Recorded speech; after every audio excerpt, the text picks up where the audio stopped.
This Bengals team is better than the Bengals team that went to the Super Bowl last year, but down 3 starting offensive linemen. Might the offense start to resemble a little bit stylistically what we saw last year? We'll break that down, plus some guys stepping up on defense. You are Locked On Bengals, your daily Cincinnati Bengals podcast, part of the Locked On Podcast Network, your team every day.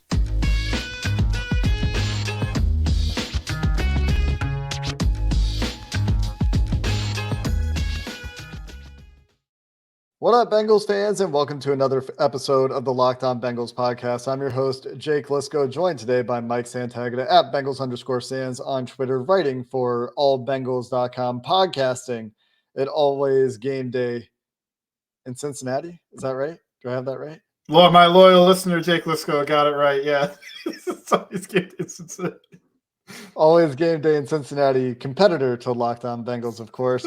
We're available, free and available everywhere you get your podcasts and on YouTube. So make sure you hit that subscribe button on YouTube as the Bengals continue their playoff march, or hit the follow button anywhere you get your audio podcasts, and will be delivered to your devices daily. And you can join the First Listen Club with all the other Bengals fans who listen to the Locked On Bengals podcast. Brought to you today, by the way, by BetOnline, who has you covered this season with more props, odds, and lines than ever before. BetOnline is where the game starts.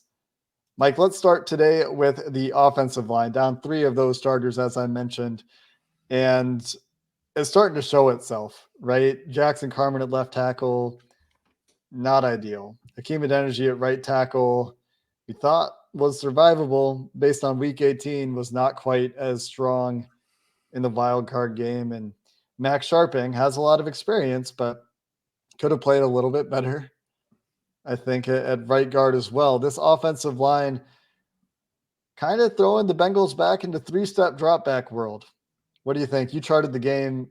Was it a reversion to the quick game? Is that going to be what's required? Oh, yeah. All right. Anyway, I did the numbers. If you want to go do the numbers, do them yourself. I have a difference between quick game and a 3-step drop. Quick game, 3-step drop, you're quarterback footwork stuff here. I've watched a Chad Pennington video anyway, but you're going to actually take that step back, crossover, and then final step, and you could even hitch on that. You don't hitch on quick game, never hitch on quick game. So quick game is still sometimes 3 steps because it's just kind of like bah, bah, bah, but it's more so like a 1 step or like a step and turn type thing. It's not like a true dropping back 3 steps. And also, there are concepts I consider quick game: stick, slant flat, double slants, those type spacing. So go balls. Sure. Although a lot of go balls are actually 3-step drops in my opinion, not like true quick game. Like quick game to me is short as well. Like I feel like Burrow sometimes is throwing those in 1 quick step game. But the 2021 playoff showed us you can throw a quick game go ball. Yeah, that's right. But so 23 passes in the first half. I'm including anything with a penalty because I didn't. What difference does it make for this? Really, they'll be excluding something that was called. So 6 quick game out of 23 in the first half. That's only 26%. I feel like that. I don't know the exact numbers for everybody, but that feels like somewhere close to average, right? Like if you told me 20% is the average quick game, I go, yeah, sure. And the Chargers and the Bengals are up around 25, somewhere around there. 5-step drops. This is the big one, which is 21.7% of the pass attempts. And then they had 2 RPOs, a screen, and then 8 3-step drops and a play action pass. So the 8 3-step drops are 35%. But we're just going to focus on the quick game real quick. So 26% quick game in the first half. Jonah Williams goes down basically right at halftime is that whole thing. Second half, 10 pass attempts of quick game on 18 pass attempts. 55.5% of the pass attempts were quick game, not 3-step drops. I have 3-step drops. They ran 5 3-step drops, which is 27.8% of the pass attempts in the second half. And I'm including both 2-point conversions, which were both quick game. I know the one he does a whole thing. They wanted stick flat there with a jet. Like he wanted to take a 1 step and throw the flat route, but the Ravens covered it. So went and made something happen. 1 5-step drop, and it was the play that Jackson Carman gave up a sack. Immediately. And they were still giving up sacks and pressures in the 5-step drops in the first half, but they were also hitting things and they felt comfortable running that. So you're talking about over half of your pass attempts are quick game. That sounds a lot like last year's playoffs. And I know there's quite an opinion that Jackson Carman was fine. And he was better than expected, but that is so protected. that is, you are not actually going to have to pass set here. And when he was asked to do a 5-step drop pass protection, like a true pass protection situation, gave up a sack. So that's, I think, where the opinion gets a little inflated on him. And I don't think the running back was trying to chip there, although the broadcast said that. So yeah, what does that sound like to you with the 56% quick game after 26% in the first half? Sounds like Joe Burrow is going to need to continue to play at a very, very fast pace to keep this passing offense going. And I think it goes through the passing offense. The run game, there are a few nice plays, and we can talk about some of them if we have time here. Crunch, one that we talked about last week, beautiful. The pistol wide zone that I know you tweeted about, really nice. So they had a couple pieces that were really good, but overall, the run game doesn't look like it's going to come save the day. So it is, I think, going to be on Joe Burrow. And we'll talk about Joe Burrow in a few minutes because I thought he played really well. And we'll talk about why he played really well. Before we get there, though, Mike, let's talk about some of these individual linemen, those 3 that stepped in. I mean, we talked before we started recording, Calais Campbell looked like 10 years younger, prime Calais Campbell.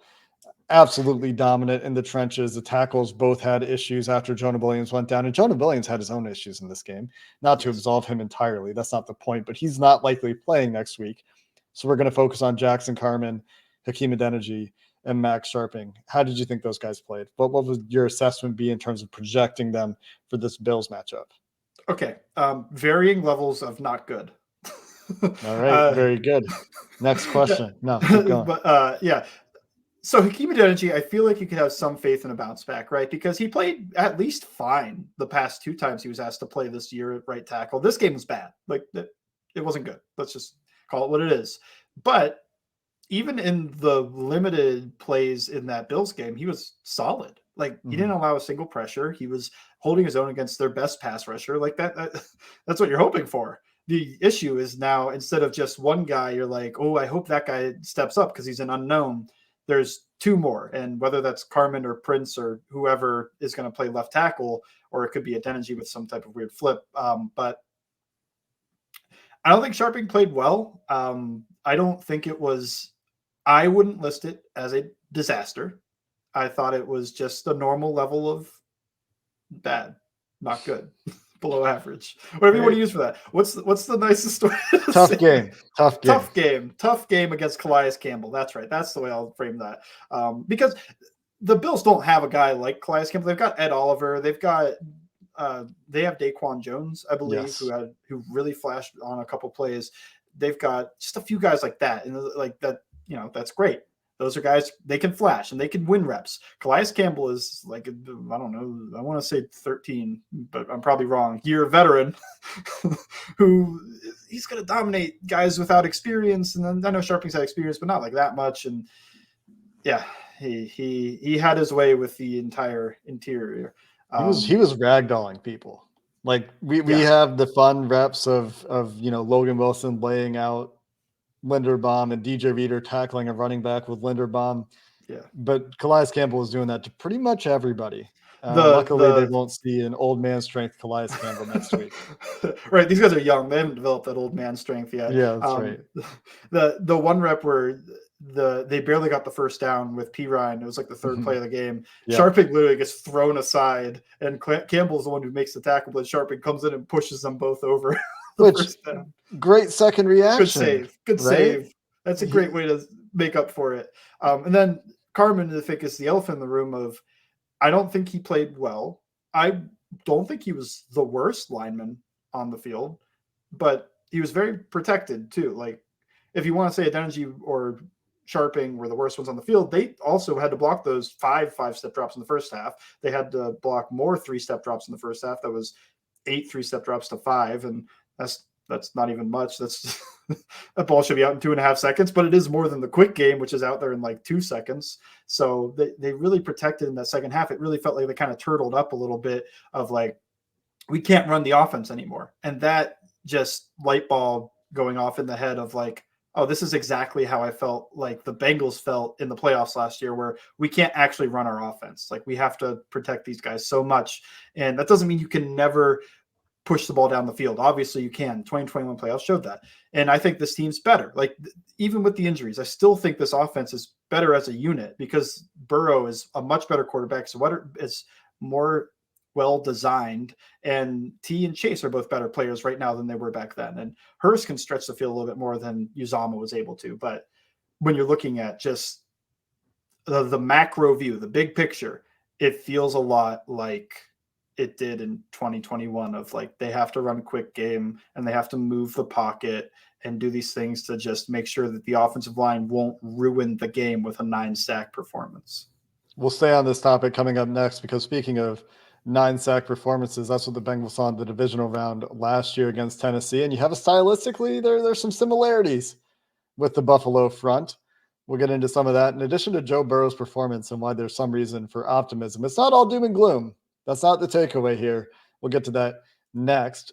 Today's episode brought to you by Ultimate Football GM. You've heard us talk about it before, the mobile game app that lets you take over your own professional football franchise. So if you're not happy about the way the Bengals constructed their offensive line depth this year, go do it yourself on Ultimate Football GM, and you can compete with other people in leagues. Start a group with your friends. Responsible, of course, for all the ins and outs of controlling an NFL franchise, including hiring the right coaches and coordinators, trading players, getting through that NFL draft. And we're not quite to draft season yet, but it is around the corner, coming in a month or so. Navigate your team to the peak of the professional football league. For Locked On Bengals listeners, you can get into a special competition and win amazing prices. So stay tuned for some details there. Locked On Bengals listeners get a 100% free boost for their franchise when using promo code Locked On in the game store. That's Locked On in all caps in the game store. You can access the game there or at ultimate-gm.com. Ultimate Football GM, start your dynasty today. All right, Mike. So let's stay on the topic of offensive line and changing the way the offense is going to have to operate for just a second before we get to Joe Burrow, because I'm thinking about those stunts, thinking about the blitz percentages. I saw a good stat about this where the who had it? I think it was Andrew Russell, where the Bills like to stunt and blitz at a similar rate to the Titans last year. Obviously, that didn't go well for the Bengals. The Titans' defensive front definitely more talented than the Bills' defensive front that we're going to see this week. Much more disruptive, had a better track record last year. Different kind of defense, though, stylistically, than the Ravens, who there's been a lot of talk this week, Mike, that they're a defense that schematically, from a personnel perspective, is probably one of the harder matchups for the Bengals in this postseason in the AFC side of things anyway. So they changed to be a quick game dominant team against the Ravens. Is that necessarily the case against the Bills? Is it going to be, quick game stuff, throwing underneath the whole game? Or are there going to be those shots to scheme things up downfield? What do you think?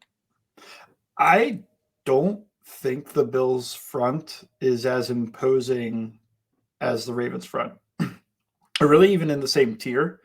Since Von Miller's gone down, I see Miami hold up fine with Gregory Rousseau and Ed Oliver and these guys. They are not wrecking a game, and Miami is not starting a world beater at right tackle. Sam Hubbard put that guy into the ground. That's a really bad offensive line, actually. Other than Teron Armstead and a little bit of Connor Williams and whatever you feel about Robert Hunt, I guess, left guard and right tackle are an issue on that offensive line, like a big issue. Does that sound not left guard, but the right tackle, they didn't take advantage of it with Miami. And Miami does different stuff in the Bengals. They play a lot of RPOs, but they push the ball down the field still. Like Skylar Thompson was taking his shots. So I haven't watched that game back over, but when you look at what Miami's able to do against that defensive front, you could really build the picture here that the Bengals can probably do something similar here against that, at least be able to push the ball down the field at times. The 5-step drop thing, I think you can get to more. I think you can get to more against Buffalo's front than you could against the Ravens. And I think you should too, because Buffalo, they like to press their corners, I think, a bit more than Baltimore does. I think there's more opportunities. The Ravens really don't want to give up deep balls for the most part. Like, there are opportunities, and the Bengals took a few of those. But for the most part, they are going to play top down. You're staying in front. And that's why I think the Bengals ran so many stops and hitches and curls, because they're just like, if you're giving it to me, I'm going to take it. The Bills don't do that as much. You can beat them over the top. And plenty of teams have shown it. So in Miami, with a leaky offensive line, showed it. If they had a better quarterback play or better receiving, Jalen Waddle, I don't know why I kept jumping for those, they would have been able to attack them deep down the field. So I think you can get to some of these 5-step drops. Now, you probably can't do as many as you wanted to, as you'd like to, but maybe you even get to a little bit of 7-man protection here. Wad everything up, especially these blitzes. Like, I'm still not worried about the Bengals facing a blitz. Stunts, yes, especially on the right side. And even the left side now that Jonah's down, because you don't have the communication. That's really what that's stressing. When you're bringing the stunts, you're going to stress the communication of that front, and it's all new guys. Every piece other than Volson and Karras is not going to have the same level of communication as it was 5 weeks ago. Yeah. So if they're going to stress the communication, then that could be an issue. But if they're going to bring blitzes, and even these creepers and sims, I don't think are the best answer to this Bengals offense, because this was, I think, a great point that I think it was Nate Tice or Robert Mays, great podcast, Athletic Football Show, brought up about Burrow just has the insane spatial awareness. Like, this guy has come out of the coverage shell. So while this guy's dropping, they're trying to squeeze over to it. There's an opening, and I can throw that. And the same with blitzes. Like, these guys have all come down. I know where I can go with this ball. When it's an actual, they're covering every blade of grass. That's how you can get them, because before he can find the opportune throw, they can get home. And that's what I think the issue for this could be. And the Bengals offensive line could give them that issue, but I just think the Bills front is not as imposing as what they just faced. Yeah, it'll be really interesting to see what the Bills' approach is to this game, because they're such a schematically different defense, than what the Ravens do in so many ways. But Joe Burrow playing at a really high level. Didn't have the gaudy numbers, didn't have the deep completions, didn't have the 50-yard downfield throwing with the flick of the wrist on the run or whatever. Though there were actually, if you watch the tape, maybe a couple opportunities for that. Would have been really challenging. And I don't fault Joe Burrow for not pulling the trigger on those throws. But his one deep attempt on the right sideline to T. Higgins could have been caught, could have been called a penalty, was pretty good in the intermediate part of the field, was, in my opinion, pretty darn good with his decision-making in that quick game of getting to the right spot quickly, especially that first drive out of halftime. I thought really good for Burrow, getting the ball to where it needed to be on time, as we talked about with him, right, all year, knowing who he is, knowing where the ball needs to go against a defense that has one of the few defenses, maybe the only defense this year that really can cause him to hesitate consistently and get him to reconsider as they change the picture really well. What did you think of the way that Burrow played in this game overall, Mike, despite the numbers being what they were? Fantastic. I mean, this was it has such a negative connotation, but it was like perfect game management. Quarterbacking. Yeah. Okay. Perfect quarterbacking. But yeah, like, he does all the really good quarterback stuff, like, he's perfectly on time. He's pretty much perfectly accurate. Even the throws that weren't like 100% on the numbers, like the chase drop, hard catch. That's an accurate throw, I think. It's an accurate throw. Overthrow it was where high. He's getting hit. And it was high because he had to get it over a defensive lineman dropping. So he's like, I don't have time to hold on to this for him to get through to the next window. I'm going to put this where he can get it. And I know my guy can get that, and just didn't come down with it. But I don't recall very many inaccurate throws. I don't recall very many bad decisions, if any. Like, I don't think he ever put the ball in harm's way, I want to say. I don't remember any defender tipping the ball before, like, oh, that should have been picked type situations.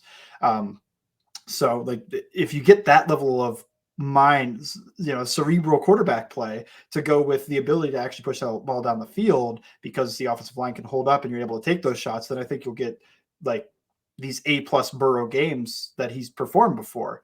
I think he was that locked in. He was going to give that level of game, but everything just kind of fell apart around him. So I feel fine about him going against Buffalo, though. Like, when you look at what he did against them in the Monday Night Football matchup, he was like 4 of 4, a touchdown, and I think he was over 10 yards an attempt. And when you watched it, you were like, oh my goodness, Burrow is just processing this so fast. Like they try to bring a blitz, seem to Hayden Hurst. They try to play quarters, and he's got Tyler Boyd on a post route in the end zone, easy touchdown. Like it just felt like he knew the answer to everything they tried to throw at him.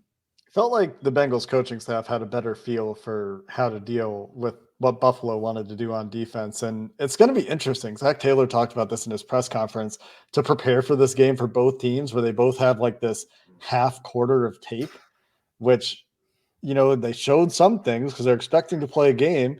But even in that game, you could also say, both teams might be trying to protect some things, anticipating a potential playoff rematch, although that may be a hard argument to make. But maybe a little bit more on Joe Burrow, maybe a little bit more on this offense matchup against the Bills. We're going to get to the defense because I thought some guys really stepped up, despite it not being perfect or necessarily pretty at times against the Ravens. I thought that some guys did some things worth talking about. So we'll finish the show there next.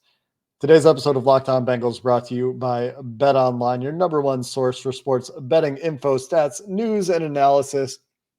You can get the latest odds and trends for every professional and amateur league out there, from pro football, which, come on, we're in the playoffs. It's time to figure out your pro football betting, to basketball. They've got it all at BetOnline. They're the fastest and easiest way to get all of your sports betting info. So head to the website today or use your mobile device to learn more at BetOnline, where the game starts. Mike, let's spend a few more minutes here on the offense really quick before we get to the defense. As usual, we get a little bit behind schedule. That just is okay. That's how we do. Let's talk big picture offense defense matchup. You said you're not worried about Burrow. You're not as worried about the defensive front of the Bills, and of course, there's some good players still. We're not saying that those aren't issues at all. There will be plays made, probably in the trenches by the Bills. They certainly have a matchup there that they're going to like, but coaching staff wise, and even Burrow approach wise, it felt like they had a really good feel for what Buffalo wanted to do. And I know we didn't get to the, Bills fans are probably saying, oh, the Buffalo DVOA on defense in the first quarter is awful and they're great from the second quarter to the fourth quarter. And we didn't get to see all those adjustments, and there will be a chess match, but big picture, do you still like this matchup for the Bengals offense? I do, although I don't want it to sound like I think the Bengals offensive line and these guys are going to dominate the Bills front. I just think they're not going to get beat as bad.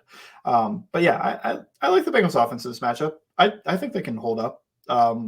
If they don't, I think we know what it'll be. But if you trust that the offensive line can hold up, then I trust this coaching staff and Joe Burrow to be able to put up points against this defense. There you go.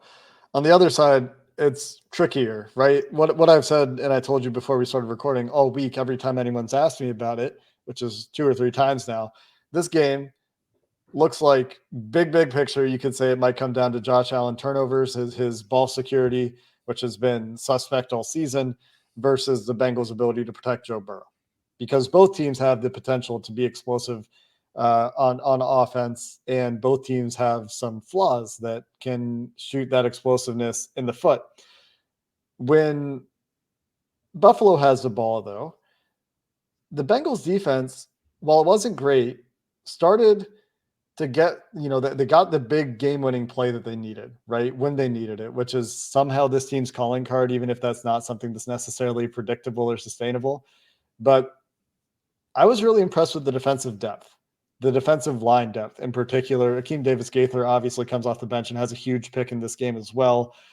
All over the place, we're seeing guys stepping up, in my opinion, on this defense. Linebackers continuing to play well. Jesse Bates now getting that playoff Jesse Bates level performance, right?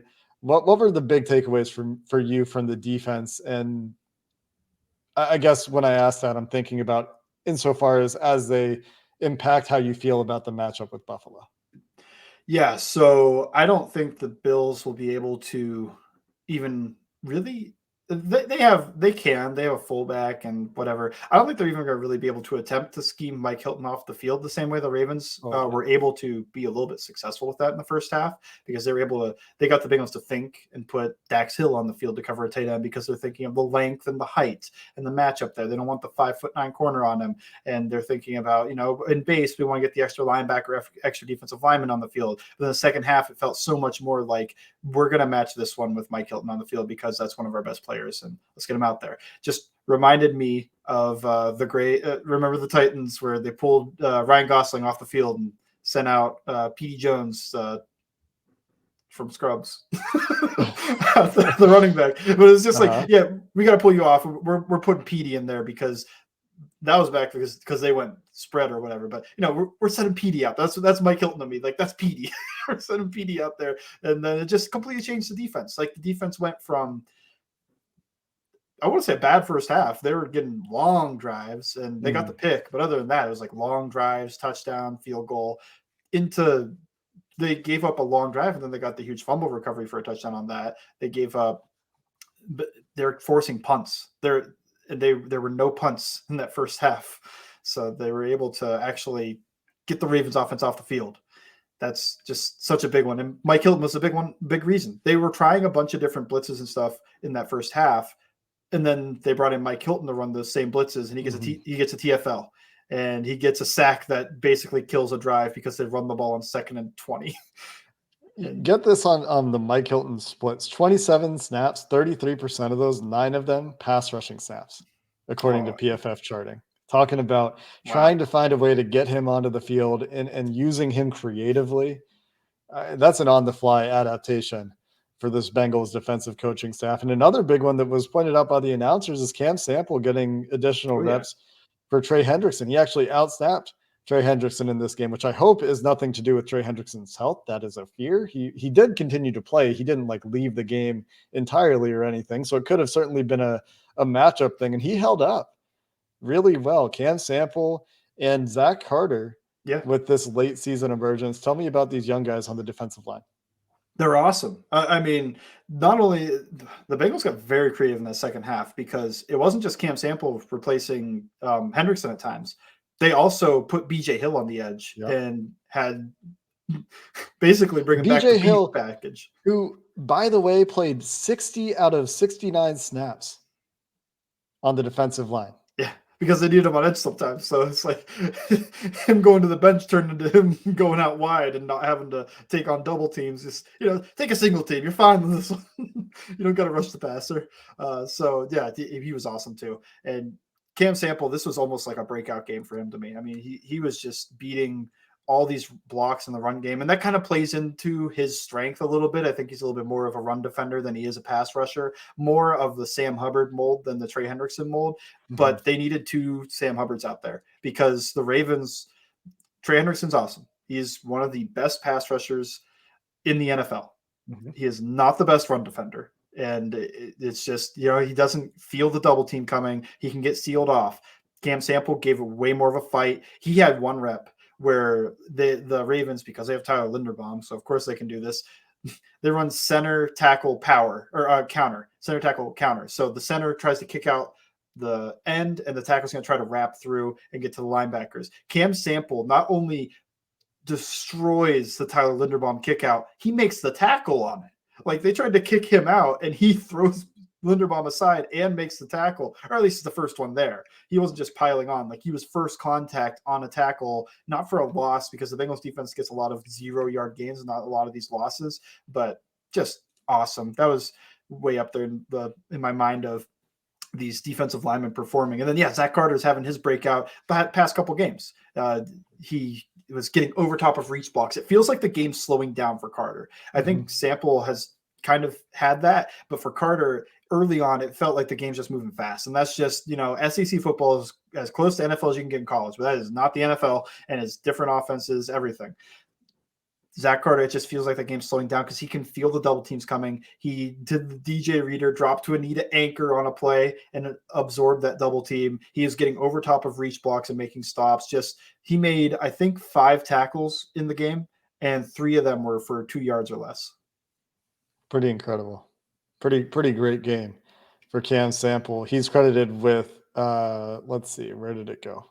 Two stops for PFF, which is pretty good for a defensive lineman. Logan Wilson, though, had a pretty monster game himself, credited with 5 defensive stops. Obviously, the big forced fumble, giving up only half of targets where he is the closest defender, which is, I believe, the way PFF charts this, as catches. Had the linebackers play outside of the big play. That we've talked this big play to death, and it's great, and we'll talk about it again. We don't need to rehash that one right now. Credit Jermaine Pratt, Logan Wilson. But how did they play outside of that in this game? Well, Wilson was awesome and got thrown. He had a pancake on the interception return. Huge sure one, too. So, he was awesome. And he was making stops. The only issue with the linebackers is I don't think they come off blocks super well, and the Ravens do a really good job of getting to them. Unlike it feels like most teams have issues getting to those linebackers because of Reeder and Hill. So they didn't do a great job there. Everything else was awesome. When they're unblocked, when they're kept clean, they made stops. And Pratt had my favorite play, other than the big one, my favorite play between the two, where he drops in a hook zone. It was cover 3. And so there's a guy that's going to, almost every offensive concept is similar, but there's a guy trying to clear him out, and there's a guy coming behind it that's the target of this route, and there's eye candy underneath.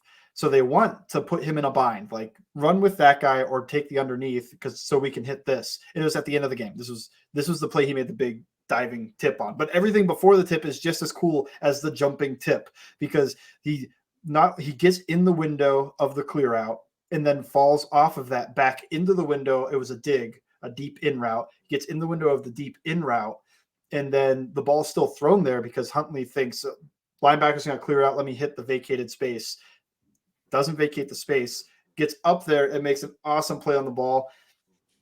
Just has to be up there for reasons the Bengals won this game, because then I believe that then forced what was that then to second down, then the holding call, or was that 3rd and 20? I don't remember which one, but it was on that drive. It was on they're not going to tie the game. They're going to try to win the game, but let's not allow the Ravens a chance to win this game. And he made a jumping tip in a really good coverage drop. Yeah, there's a lot of guys you could talk about making plays in this game. J.T. Fele had a really good run play where he gets the stuff. Akeem Davis-Gaither, obviously, the interception we talked about. Jesse Bates chasing down Tyler Huntley, keeping him out of the end zone. Von Bell on the next play, right? The one area that needs to be better next week is the outside corners. Can't have Eli Apple biting on a sluggo. Oh, it was barely a sluggo too, man. It was like a little, just like that. You got to sell that a little more. And, I also kind of get it, because you're not expecting the Ravens and Tyler Huntley to try to beat you on double moves, right? Like, that's not the mindset the corners are probably in this game, but they probably need to play a little bit better. Probably need to tackle a little bit better. And Stephon Diggs, Josh Allen, there's a different beast there. Got to cover every blade of grass. It's going to be a very different game defensively. Jesse Bates talked about it too, but the things that you can take away from one game to the next, I think, are the defensive line, these young guys on the defensive line. If these guys can be dudes that are not just kind of like, all right, we need to get our starters some rest, they can actually go out there and play some solid plus football. That's huge. That's a huge development for this team, both in the playoffs and going forward. So that'll be fun to watch in the rest of this playoff run as well. Coming up next on Locked On Bengals, James Rapien and Joe Marino from Locked On Bills will have our Thursday crossover episode coming to you as we take our first look at the biggest stories and biggest matchups in this Bills-Bengals sort of rematch, making up the game that wasn't in Week 17. And that'll be the divisional round. That crossover coming to you next time here on Locked On Bengals. So go find Mike at Bengals_Sands. Go find his podcast. Go find his writing. And he'll be back with us, hopefully, for some more film talk in the future. Until next time, Bengals fans, hoo day, and have a good one.